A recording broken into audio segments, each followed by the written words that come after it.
Good morning. Thank you all so much for joining this work group, our Student Learning Experiences Special Committee. I'm so excited to have been asked to chair this special committee, but also that there was such a wonderful representation across our state board as well as KBE and educators across our state to join us and learn more. And so thank you so much for giving of your time and your energy and your passion and your expertise to this learning and working group.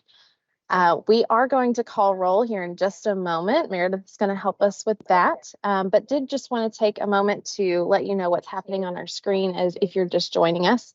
There is a link in the chat. We will be using breakout groups later around our PBL, a gold standard PBL, project-based learning essential design elements. And so giving you a little bit of choice in your direction for your time today in your learning. If you would like to sign up for one of those design elements, then just simply access that link in the chat and sign up there. If there are already 3 people signed up for your element, just if you would choose another option that you would like to explore. I'm going to take my screen back down just so we can see each other, but we will continue to share and monitor that document just to make sure that everyone gets a chance to sign up for an area of interest. So Meredith, I will ask you kindly if you wouldn't mind to take roll for us. Absolutely. So when I say your name, please unmute and say here. If you're able to turn your camera on, we certainly welcome you to do so. Sasha Reinhardt. Here. Crystal Rowland. Here. Chris Jarbo. Here. Patrice McCrary. I am here. Melody Cooper. Here. Sarah McIntosh. Here. Elizabeth Hack. I am here in Sauer. Joanne Adams. Sarah Snipes. Here. Leanne Lewis. Here. Arnav Dharmagada. Here. Deborah Winkler. I'm here. Kelsey Rubel.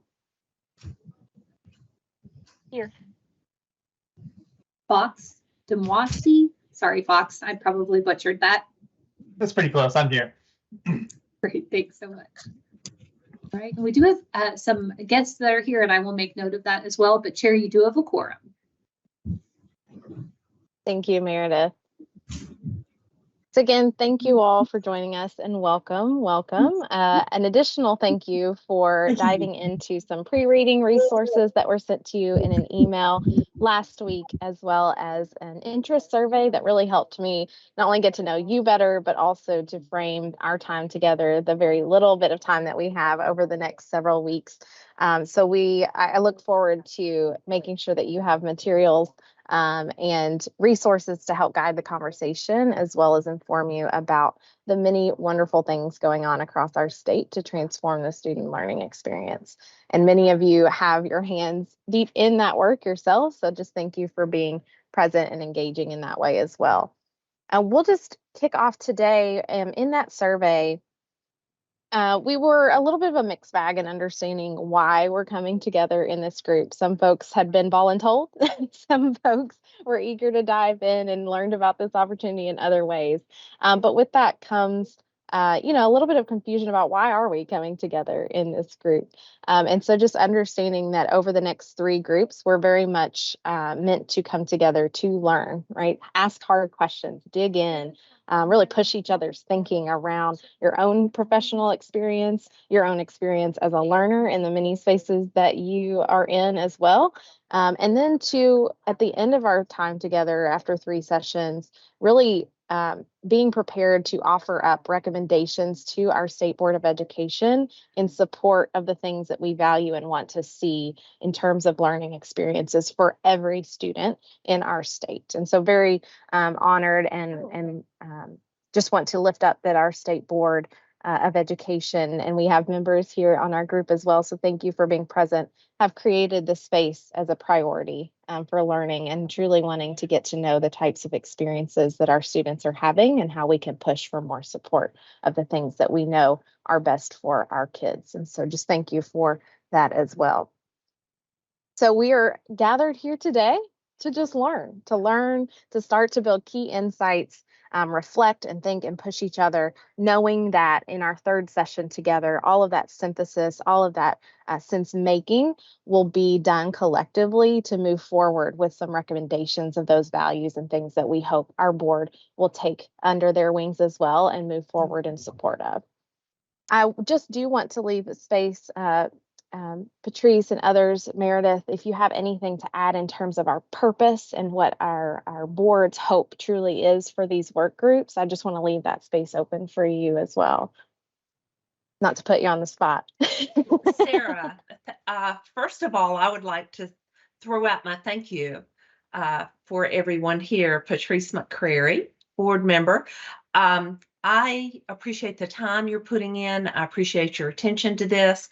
And I hope your absolute excitement over being such a catalyst of change for what's happening across the Commonwealth. We are on the verge of incredible things for our students. Would it be possible, Sarah, for perhaps people to throw in the chat what their connection is, what their perhaps what their role is in this process? Would that be possible? I would just love to see that. Absolutely. So let's queue up the chat, if you will. Not only your role, but I think several of you responded in our interest survey. What is one thing that you think you really bring into this space? What are you bringing in that really contributes to the conversation? And what role do you serve in? And if anyone would like to come off of mute and just share that openly with us as well, we can save a little space for that too.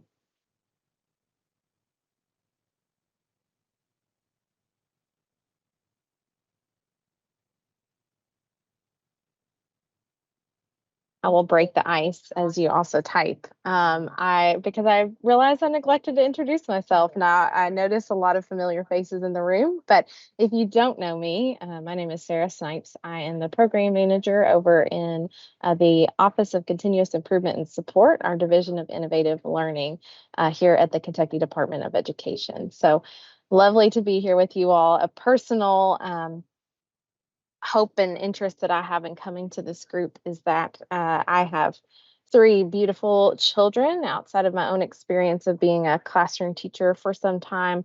And 2 of our children did experience the state foster care system and have been adopted by us. And so it's a personal advocacy piece for me to always push and push and push for my children to be seen and valued and heard and loved for who they are and what they bring into their educational spaces. And so I always bring that lens into the conversation around learning experiences and just want to be a voice and advocate for each and every one of our learners. Sarah, I won't make you talk alone. I'm Crystal Rowland. I'm the director of the Division of Program Standards in the Office of Teaching and Learning. And I'm really excited to be a part of this committee. And our consultants within the Division of Program Standards have had opportunities to collaborate with those in the Division of Innovation on some of the projects and tasks that they have been working on across the Commonwealth. And really, we're excited to think through how these different initiatives really provide the opportunity to translate those student practices that are inherent in our Kentucky academic standards really into those vibrant student learning experiences and creating that authentic engagement for students. That truly is the vision that the writers had in crafting those standards, and Division of Innovation does a great job of helping us to realize those within classrooms across the state. And so we're excited to see how all these connections are made and to get to talk to everyone on the committee as we make connections and learn together. Thanks, Crystal. Thanks for being a friend in the work. Couldn't do it without you all. Anyone else? Thank you for populating kind of who you are in the chat very briefly. And if anyone else wants to share out loud, leaving a moment to do that.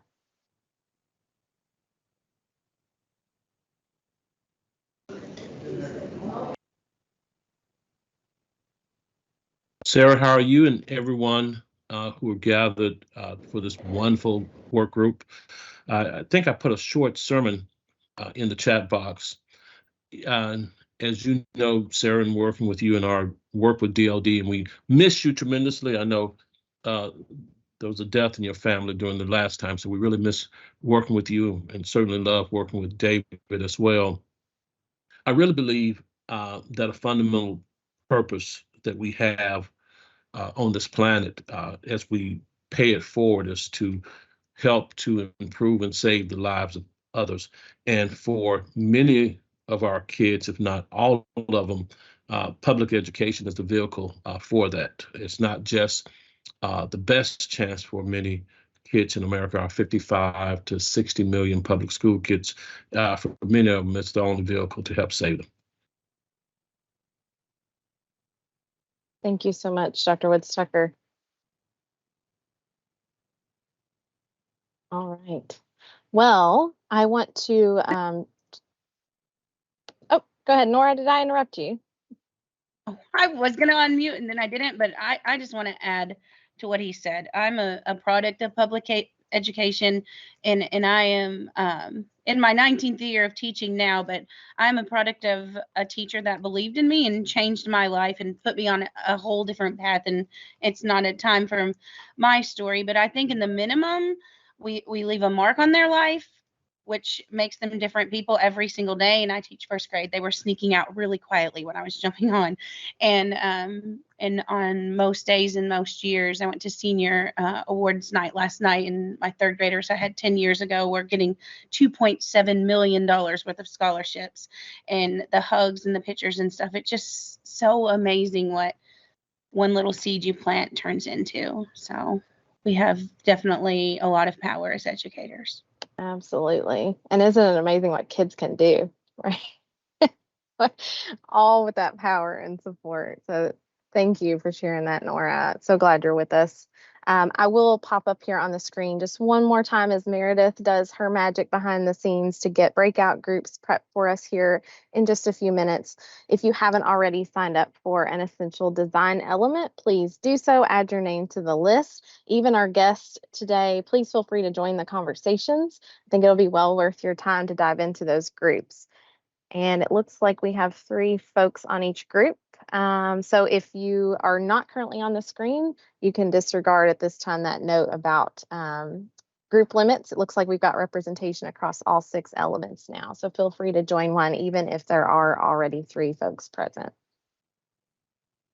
Just want to make sure everyone's in there, or you will get the joy of being assigned a group. So if you haven't already done so, please make sure you have voice and choice in our learning for later. All right.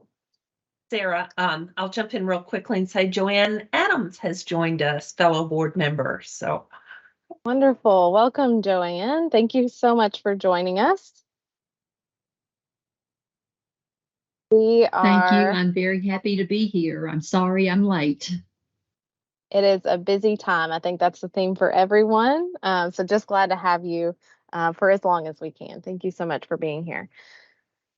So in our pre-reading that was sent out to you last week, I provided a few resources, and in the theme of everything being so busy and chaotic, I know that Deb was sharing with us that she's currently in the available space in her school that wasn't taken up by state testing, right? That's our reality. That's where we are, and folks are busy, busy, busy as we wrap up the school year. But if you had a chance to dive into those resources, I wanted to provide you first with a quick overview, 10,000-foot view of really looking at some of our Division of Innovative Learning's initiatives and programs and projects that are really supporting the Kentucky United We Learn vision, right? And for those of you who indicated less awareness of what that is, just as a quick reminder, the United We Learn vision is really the driving force of everything that we're doing at the agency. We hope that it's driving community work in districts and schools, not because it's something that KBE has vetted and said that this is the way that we're headed. It's not something that the board created.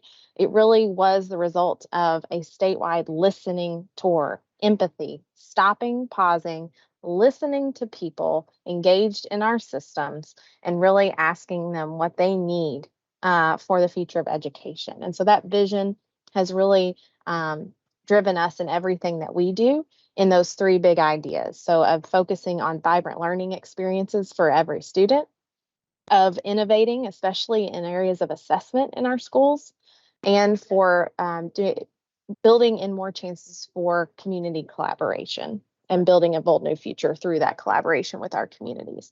So I see that every day in the work that I do, and I'm very fortunate to have that perspective and seeing the good work across many of our communities. And so I think that this work group will really help elevate many of those, especially the vibrant learning experiences that we can create and support for students. So in your pre-reading activities, you'll see a tool that gives you a general overview of many of our projects. If you did not get that or need some quick access, I'm dropping that link in the chat now. And during our time together, with only 3 one-hour sessions, we're quite limited in what we can bring to you, but I hope that you will be on the lookout for emails in the in-between to give you those resources and information that you've indicated you want more of from your interest survey. So of all of our initiatives and projects, and they go way beyond this, I'm speaking purely from our team of the Division of Innovative Learning's perspective.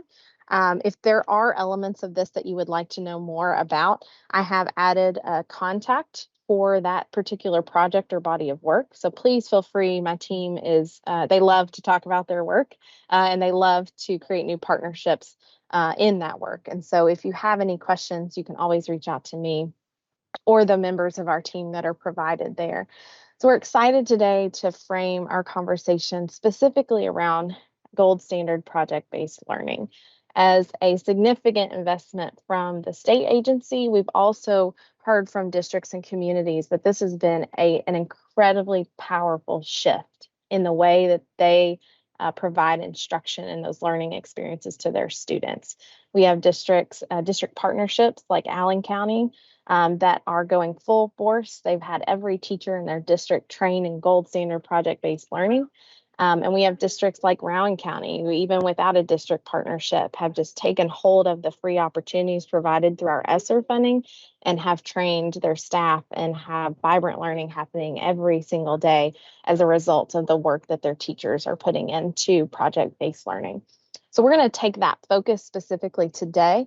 Also because the gold standard design elements that we're going to dig into really have some profound implications on teaching and learning.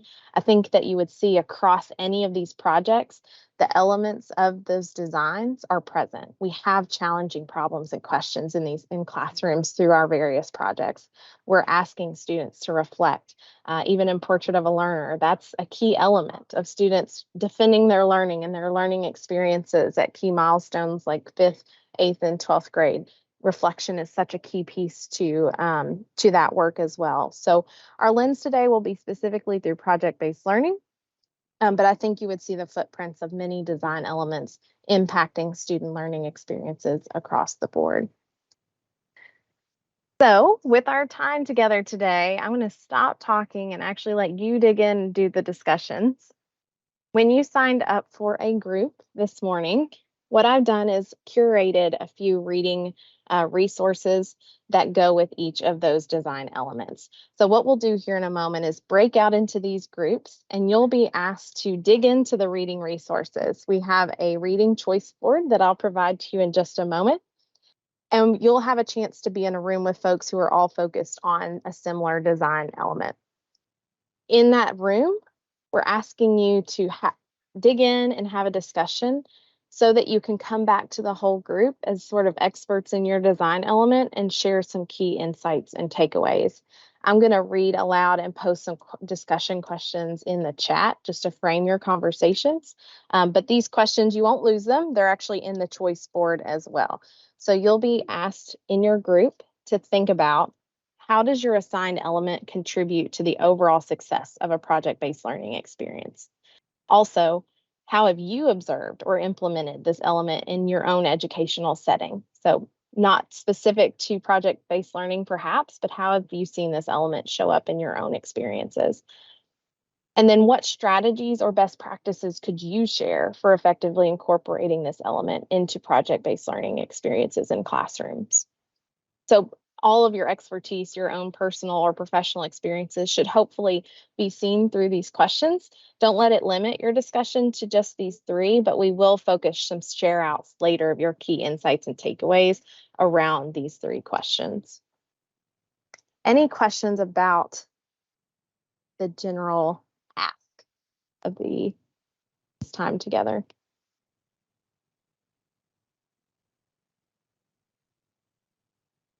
I'm equipping you with your reading choice board. You want to jump into this resource. I will also share it on my screen so you know that you're in the right place. If you signed up for challenging problem or question, you'll see 4 articles, 4 resources there that you can click through and explore, talk about with your group in just a moment as Meredith takes us into breakout groups. And then underneath the choice board, you'll see those key discussion questions just to keep the conversation focused. Now, for fun, if your conversation gets stuck, I'm going to ask that the first person on each sign-up list kind of take the role as lead learner. So Sasha, David, Crystal, Arnav, Leanne, and Sarah McIntosh.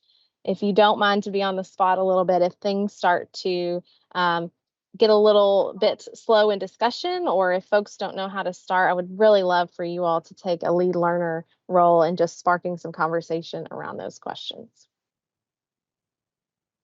All right. Meredith, let's see. I think we have 20 minutes, if that's all right, on our clock to dig in to your reading choice board around your selected element and have that discussion with your group. Meredith will send you all off into your breakout rooms, and we'll see you back here in 20 minutes. Welcome back, everyone. We are in a wonderful space to do a quick share out of your insights, your key takeaways from the discussions that you've just had in your design element groups. So hopefully you've had a chance to pick a spokesperson for your group. If not, we love some volunteers on the spot. And we'll just do a quick round. I'm going to cap us at 2 minutes for some sharing out. So that's quite a bit of time. But if you don't mind, we'll start with challenging problem or question. We'd love to hear from that group as you share out some key takeaways. Okay, so my group, we had a lot of really good discussion around our articles, and we kind of came to the conclusion that that challenging or driving question it's really the bedrock of a successful project-based learning experience. You can't really have a good PBL experience without a good question to answer or a good problem to solve. And we felt that really impacted the student experience as a whole, because if they're driving their questioning, they're driving their learning, then they're automatically going to have buy-in. They're automatically going to see the benefit of all the work that they're putting in. And we had some discussion around times that we have either implemented ourselves or seen PBL implemented, and things that we saw that went well and things that we saw that didn't go well. And it was very much centered around how successfully those driving questions were crafted and how well the students were guided. Thank you so much, Sasha, for sharing from your group. How about sustained inquiry? I can speak to that, Sarah. Thank you. And Kelsey, please do jump in as you are able or desire. So that first question, we really talked about how if it is done well, that students have ownership of the learning and it makes them more enthusiastic and engaged in the process, whatever that deeper learning experience may be. We did have some discussion very similar, Sasha, to what you just shared around closed questions and open-ended questions, related to social studies and our academic standards. We would call those compelling versus supporting questions. And so students need access to a compelling question, not a question that's going to have one right answer, yes or no. And so it takes some work and time for educators to really work with students to be able to, number one, even tell the difference, but number two, from those open-ended questions, select the most compelling question to be able to move forward as it relates to that project. And in earlier grades, we would hope that, in some cases, teachers are developing that compelling question and leading students to then, as they have practice, generate their own. I think our strategy or best practice that I would want to mention is to make sure that it's actually grounded in grade level learning and learning that's aligned to the Kentucky academic standards. We can't really get away from that within the OTL, but that's important so even students don't think that it's just a stop and drop random activity, but that it's actually something that is leading them to engage in grade level learning and in high quality experiences. And so we know that it's possible. We've seen that across all of the content areas. So just really exciting, I think, as we go on to see bright spots and examples of this that's happening within Kentucky schools. Thank you, Sarah. Thank you, Mickey, for those connections and that learning. Authenticity. Anyone would like to share? I'll speak for my group, but certainly anyone from our breakout room, jump in if you think of additions. So we were looking at authenticity, and the articles that we read, there were different levels of authenticity for students, from things that are just related to the real world to things that directly impact the student's life. And it's very empowering when it can directly impact the student's life. Our discussions focused around how authenticity really builds enthusiasm for the learning and for the material that they're learning, and creates ownership for the students. And so you have much more buy-in and engagement from students when you can build that authenticity in. We talked about some different experiences and implementation, or what we have observed. And one person shared about within her curriculum resources that there were projects built in within each unit that gave students the opportunity for that project-based learning, that she really appreciated opportunities to create museums or floats or brochures to really engage with audiences around the things that they were learning. I had kind of shared about our partnership with Salado here in Frankfurt when they had sustained some damage to their greenhouse. This is back when I taught second grade, and we had partnered with them to find ways to help support them in that work. And we were able to create a second grade store and develop commercials and do a lot of really exciting things to help support that work. And in the end, the kids came away with a little badge from Salado for their participation in part in supporting them. And it just was a great experience for the students, for their families, and the community. It's a real community builder. As far as strategies and best practices for effectively incorporating authenticity, some of the articles talked about really thinking through how to make it the most authentic for students that it can be, make it relatable to things that they're directly interested in, or even using skills that people would use in the real world. And we did talk about having a plan or a map of the outcomes that we want for students to really ensure that ultimately they're reaching those learning goals that we would want for them. Wonderful. Thanks for sharing, Crystal. Arnav, we were together in student voice and choice. If you don't care to share out. Yeah, so one of the things that I was talking about with student voice is the that it promotes learner agency. And that's what you really need in the real world, the ability to make your own decisions, to lead your own path.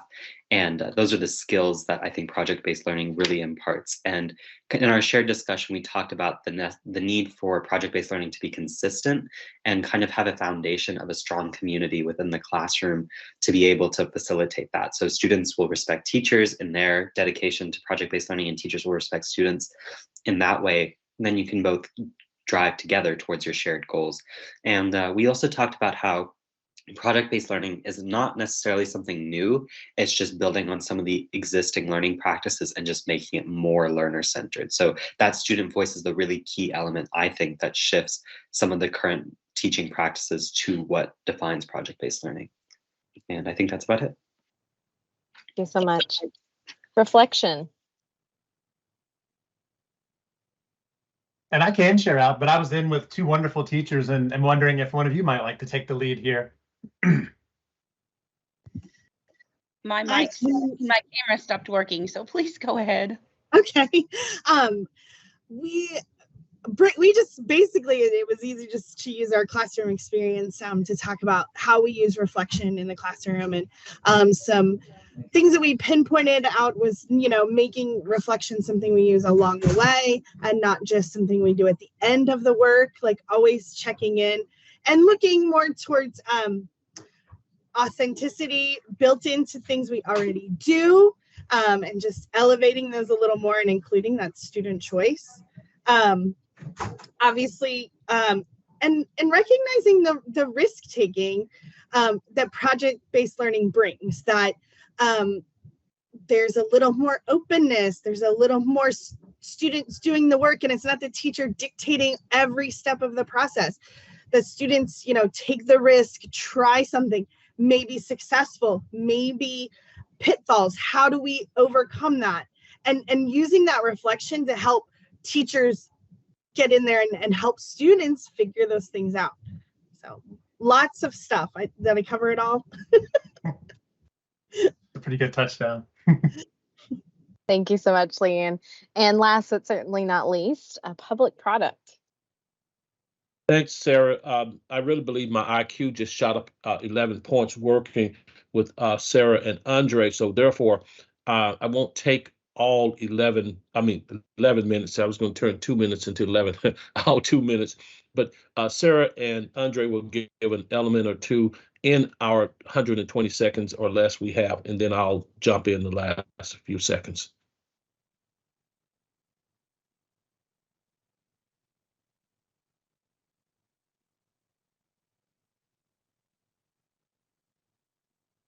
Andre, there you go, Sarah. I was clicking all the wrong things. I apologize. We got a little off topic, but I think we still were looking at the public piece in the sense of defining what that is. We talked about project-based learning in terms of if the students have an audience that is public, right? But then also what part of that information gets reported out to the public, and how what is public can vary by community, by school community, even by classroom, by grade level, all those different elements. And we got into a little bit too about how that impacts assessment, and kind of what not only what the students are putting out to the public, but also what the public is expecting, and kind of putting back into education as a field. Yeah, and I might add, Sarah, you made good points about essentially systemic equity considerations about this. Essentially, how do we ensure that students from all different backgrounds have the scaffolds and supports they need in order to do something public, through practice, through prior experience, and so on and so forth. And that really is a systemic issue and not just a specific in-the-moment issue. So I think that's really valuable. And we looked at, for example, the guidelines or recommendations of best practices for how to ensure high quality student responses, and they're all very reasonable and make a lot of sense. And they, again, go beyond the moment and really are about like the experiences beforehand, formative assessment practices or guidance, or authentic task design, that leads to higher engagement and so on and so forth. And yeah, I mean, we did because I was in the group, hey, we talked a little bit about assessment, and we sort of talked about the notion of how you could take a snapshot of different pieces of the entire experience and performances and sort of ask questions about these elements if one wanted to. That shouldn't be the first and foremost consideration, but we've seen across districts how there are situations where districts will make some kind of like pass-fail decision based on performances. And when those come into play or other kinds of evaluative moments, I think it's good to ask questions about how these decisions are being made, what kind of qualitative and quantitative evidence is being considered, how that's as fair as it can be to everyone. And so, that could all be done. So we talked a little bit about that as well. Let me stop there. Yeah, and Sarah, I'll quickly wrap I'll give up. you 10 to 15 seconds, Dr. I promise you, Winchester. How 15 about seconds. Implementation was the third question we shared, and I've had the pleasure with the Deeper Learning Dozen group, for which you and David are part of, to see these elements in action, whether in Abbotsford, Canada, or High Tech High in San Diego. So again, seeing these elements firsthand, and also drawing on my experience of demonstration of mastery with my work with the Coalition of Essential Schools. Done in 20 seconds, Sarah. Thank you, sir. I will wrap up because I do feel passionately about letting busy people get back to their busy schedules and lives. But as we hit the 12 o'clock hour here, I am dropping one more resource for you that will be in a follow-up email. There is a Google folder where I will continue to drop some resources and supports for the things you've indicated interest in the interest survey. One thing I want to specifically highlight is there is a folder in that a subfolder called Innovative Teacher Spotlights. Many of you indicated an interest in our KBE Innovative Teacher cohort. Our wonderful colleague Rob Collins leads that group and has provided some very brief snapshots of some of the things those teachers do related to the 3 big ideas of United We Learn. So there are 5 there for you that will continue to be added to. So check back often. And we will reconvene here, not next week, but on the 17th. We will be here together. I'm sorry, I misspoke. We will be here together on the 24th at 10 to 11 on the 24th. And just appreciate your time, your energy, and your conversation today. Thank you all so much.